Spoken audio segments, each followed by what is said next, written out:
ஆண்டவராகிய இயேசு கிறிஸ்துவின் நாமத்தினாலே உங்கள் யாவருக்கும் அன்பான வாழ்த்துக்களை நான் தெரிவித்துக் கொள்கிறேன். மற்றொரு இனிய காலை பொழுது உங்களை சந்திப்பதிலே மிக்க மகிழ்ச்சி.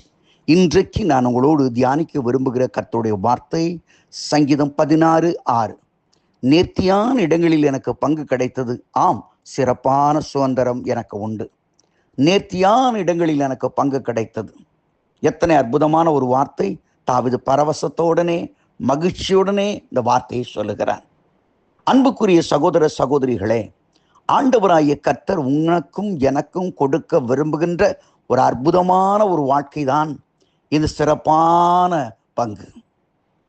உலகத்தில் நினைக்கலாம், ஆண்டவர் ஒருவேளை நம்மளை ரொம்ப கஷ்டப்பட்டு வேதனைப்பட்டு அல்லது ஒரு அடி வாங்கி உத வாங்கி மிதி வாங்கி ஐயோ ஏண்டா கிறிஸ்தவன் ஆனேன்னு சொல்லி கதறுகிற அளவுக்கு கர்த்தர் உன்னை அழைக்கவில்லை. Please understand. மறுபடியும் சொல்லுகிறேன், புரிந்து கொள்ளுங்கள். நீங்கள் அடிக்க அழைக்கப்பட்டவள் அல்ல. காலமெல்லாம் கண்ணீர் விட அழைக்கப்பட்டவள் அல்ல. நீங்கள் உதைக்க அல்லது மற்றவர்களால் மிதிக்க எள்ளி நகையாட அழைக்கப்பட்டவள் அல்ல. தேவனாகிய கர்த்தர் உன்னை நேர்த்தியாக படைத்திருக்கிறார். பைபிளை வாசிக்கும் போது ஆதியாகமம் சொல்கிறது, தம்முடைய சாயலின்படியும் நம்முடைய ரூபத்தின்படியும் ஒருவனை சிருஷ்டிப்போம் என்று மனிதனை சிருஷ்டிக்கிறார். ஹல்லேலூயா. His own image. அவருடைய சொந்தமாக தன்னை போலவே அப்படியே ப்ளூ பிரிண்ட் மாதிரி ஒன்று உருவாக்கி இருக்கிறார். ஒரு மண்ணுக்கு கிடைச்ச ஒரு பெரிய ஸ்லாக்கியம். அந்த மண்ணு நினைச்சு பார்த்துருக்குமா, நான் தேவ மனுஷனா மாற போறேன், தேவனுடைய சாயலில் மாற போறேன்னு தெரியுமா? நேர்த்தியான இடம். அதோடு மாத்திரம் ஒதுக்கப்பட்ட இடத்தை பாருங்க. ஏதேன் தோட்டம், கார்டன் ஆஃப் ஈடன். என்னென்ன வகையான பழங்கள் உண்டு அவ்வளோ உண்டு. என்ன விதமான மாம்ச பட்சிகள் உண்டு அத்தனை உண்டு. தண்ணீர் செழிப்பு, 4 ஆறுகள். யோசித்து பாருங்க, செல்வ செழிப்பான ஆசீர்வாதமான ஒரு இடத்தில் தான், ஏதேன் தோட்டத்தில் தான் இந்த மனுஷனை வைக்கிறார். அதே போல ஆண்டவராகிய கர்த்தர் ஆபிரகாமை அழைத்தார். நான் உனக்கு காண்பிக்கிற தேசத்தை புறப்பட்டு போ என்று சொன்னார். அவன் ஓட்டுறாண்டியானா, பிச்சை எடுத்து இருந்தானா? ஒரு நாள் ஆண்டவர் சொன்னார், கண்களை ஏறெடுத்து பார், நீ காலடி வைக்கிற தேசமெல்லாம் உனக்கு தான் சொந்தம், உன் சந்ததிக்கு தான் சொந்தம், நான் கொடுக்க போறேன்னு சொன்ன. அப்படியே செய்தார். Praise the Lord. அதோடு மாத்திரமல்ல, அந்த இஸ்ரவேல் ஜனங்களை அடிமைத்தனை விட்டிருந்து அழைத்து கொண்டு போய் ஒரு வனாந்தரத்தில் விடவில்லை, பாலும் தேனும் ஓடுற கானான் தேசத்திலே அவர் விட்டார். மலைகளும் பள்ளத்தாக்கும் நிறைந்த தேசம், முன்மாறியும் பின்மாறியும் ஏற்ற காலத்திலே பெய்கிற ஒரு தேசம்.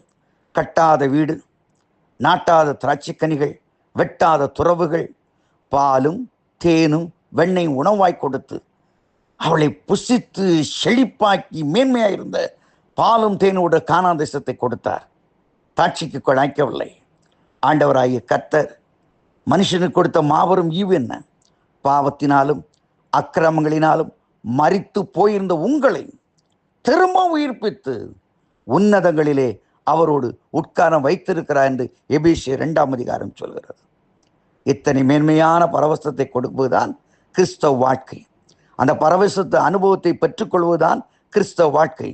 மறுபடி நான் சொல்கிறேன், நீ அடி வாங்க பிறந்தவள் அல்ல, தூஷிக்க பிறந்தவள் அல்ல. இன்றைக்கு உன்னை வெட்கப்படுத்துவதும் அடி வாங்க வைப்பதும் வேதனைப்படுத்துவதும் உன்னை துன்பப்படுத்துவதும் சாத்தான். இயேசுவின் நாமத்தால் அவனை மேற்கொள்ளு, மேற்கொள்ளு, மேற்கொள்ளு. சாத்தானே, என் வாழ்க்கையை கெடுக்க, கர்த்தர் வைத்திருக்கிற திட்டத்தை கெடுக்க உனக்கு அதிகாரம் இல்லை. இயேசுவின் நாமத்தால் வாழ்க்கை விட்டு ஓடு என்று சொல்லுங்கள். பிசாசை எதிர்த்தல், அப்பொழுது அவன் உங்களை விட்டு ஓடி போவான். நண்பர்களே, இந்த சங்கீதம் 16 பாருங்களேன். அவனுடைய வாழ்க்கையின் ஆரம்ப படிகளை பார்க்கும் பொழுது, தேவனே என்னை காப்பாற்றும், நான் உம்மை நம்பி இருக்கிறேன். என்ன சொல்றான்? நான் செத்துருவேன் ஆண்டவரே, என்னை எப்படியாவது கொஞ்சம் சேவ் பண்றீங்களா? இந்த சவுலின் கைக்கு இருந்து என்னை எதிர்க்கிற மக்களுடைய கைக்கு இருந்து என் பிராணனை நான் கையில பிடிச்சுக்கிட்டு போறேன், என்னை காப்பாத்துங்க. வேற ஒண்ணும் நீங்க செய்ய வேண்டாம். ஹல்லேலூயா. இப்படிப்பட்ட மனுஷன் தான் ஆண்டவர் தெரிந்து கொள்ள சொல்கிறார். நேர்த்தியான இடங்களில் பங்கு கிடைத்தது.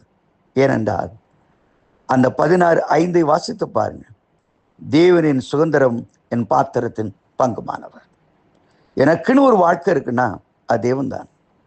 எனக்குன்னு ஒரு வாழ்க்கை இருக்குன்னா அது கர்த்தர் தான் என்ற ஒரு முடிவுக்கு வருகிறான். அதற்கு பிறகு பரவசத்தோடு சொல்கிறான், நேர்த்தியான இடங்களில் எனக்கு பங்கு கிடைத்தென்று.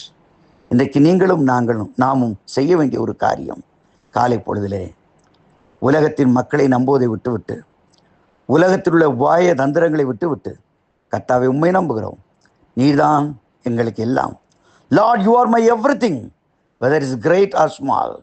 எது எப்படி ஆனாலும் நீரே எங்களுக்கு போதும்.